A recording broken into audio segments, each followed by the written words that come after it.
La frontière américaine est fermée jusqu'au 21 août. Ça crée du mécontentement tant chez les voyageurs que dans l'industrie du tourisme là-bas. Pour en parler, Brigitte Bélanger-Warner, elle est spécialiste des médias et du marketing au Canada chez Tourisme Virginie. Bonjour. Bonjour. Dites-moi, quelle a été votre réaction quand vous avez entendu la nouvelle hier? Ben, c'était de la surprise parce que, de toute évidence, on s'attendait à ce que les États-Unis prennent une décision similaire à celle du Canada, c'est-à-dire de laisser entrer les touristes du Canada aux États-Unis dans les prochaines semaines. Et malheureusement, ça n'a pas été le cas.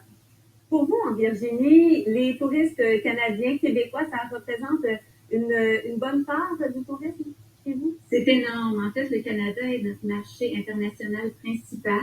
Les derniers chiffres de 2019 montraient qu'on a accueilli près d'un demi-million de visiteurs canadiens, principalement de l'Ontario et du Québec pendant l'année. Et ça représente des retombées économiques de 218 millions de dollars américains. Donc, c'est vraiment important.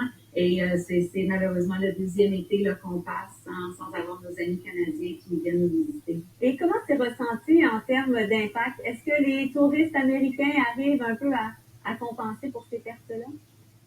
C'est certain que, étant donné que le tourisme est limité aux États-Unis, au niveau des Américains, il y en a plusieurs qui ne seraient peut-être pas venus nous visiter cette année, qui ont fait le choix de venir, donc ça compense un petit peu. On le voit au niveau des taux d'occupation d'hôtels que ça tend à augmenter, sauf qu'on ne rejoint pas encore les niveaux pré-pandémie, loin de là. Est-ce qu'il y a eu des fermetures chez vous? Est-ce que vraiment on le ressent?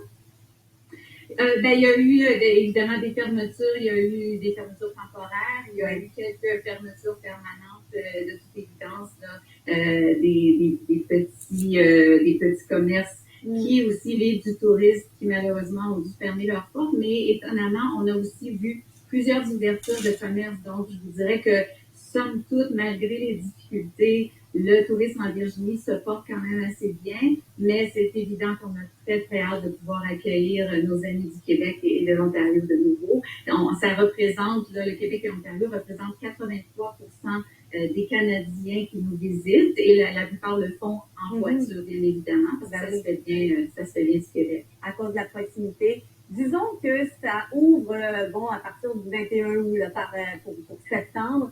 Est-ce que à ce moment-là, vous avez espoir ou, règle générale, c'est la rentrée, nécessairement, les gens sont moins en vacances? Peut-être les retraités qui pourraient aller vous voir, mais est-ce que vous avez quand même espoir d'avoir peut-être un beau mois de septembre?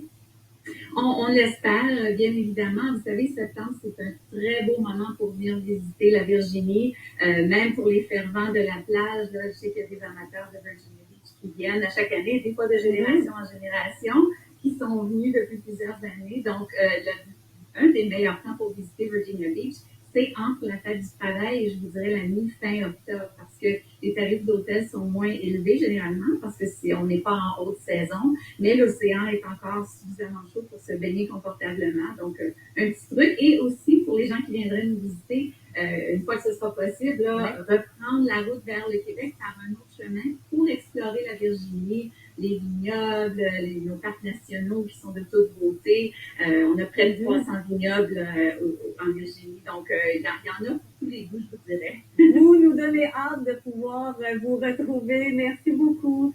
Brigitte Bélanger-Warner de Tourisme Virginie. Merci d'avoir été avec nous. Merci beaucoup à vous. Bonne journée. Au revoir.